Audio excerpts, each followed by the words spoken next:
আজকে ফ্লিপকার্ট থেকে চলে এসেছে ছেলের জন্য একটা পার্সেল। তো চলো পার্সেলটা খুলে দেখি কি এসেছে।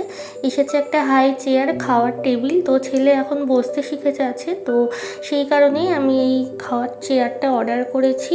আর চেয়ারটা কিন্তু এখানে একদম মানে টুকরো টুকরো অংশে আর কি এসেছে, এটাকে আর কি সেট করতে হবে। তো চলো দেখা যাক সেট করে দেখতে ঠিক কেমন লাগে। আর এখানে কিন্তু আমি সেট করে নিয়েছি আর ছেলেকে বসিয়েও দিয়েছি। আমার ছেলে কিন্তু এই চেয়ারটা পেয়ে বেশ খুশি, দেখো কিন্তু এর মধ্যে বসে বসে খেলছে, হাসছে।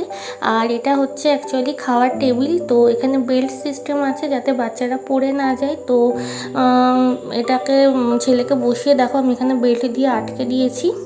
আমি এটা অর্ডার করেছি যাতে ও একটু একটু করে নিজে হাতে যখন খেতে শিখবে তখন যাতে ও কমফর্টভাবে খেতে পারে। তাই আমি এখন থেকে ওকে এই চেয়ারে বসিয়ে খাওয়ানোটা অভ্যাস করছি। আর দেখো ও কিন্তু সুন্দরভাবে এখানে খাচ্ছে। আর ভিডিওটা এখানে শেষ করছি, টাটা।